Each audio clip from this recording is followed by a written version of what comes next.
Au commencement était l'eau douce, Apsu et son épouse Tiamat, déesse de l'eau salée. De leur union naquirent des petits dieux turbulents.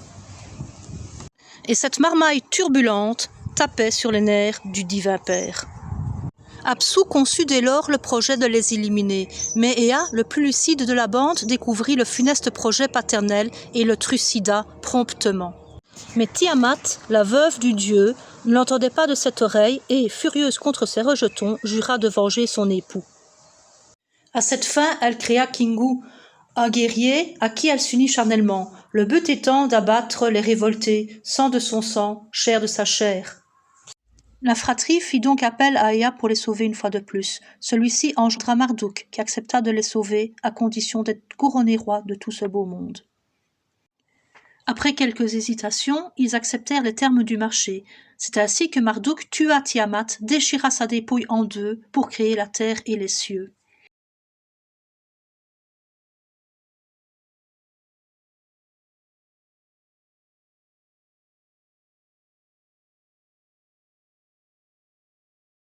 Après avoir créé la terre et les cieux, il prit les yeux de la déesse. Avec ceux-ci, il dessina les fleuves, Tigre et Euphrate. Voici la Mésopotamie entre le Tigre et l'Euphrate, correspondant à l'Irak actuel, où vous voyez en plus ici Babylone en plein milieu. Par après, et pour faire bonne mesure, Marduk tua Kingu et créa l'humanité à partir du sang du vaincu. Il créa ensuite Babylone, l'ordre avait surgi. L'ordre qui surgit du chaos est un des grands thèmes des différentes mythologies du monde entier. Ceci est donc le happy end.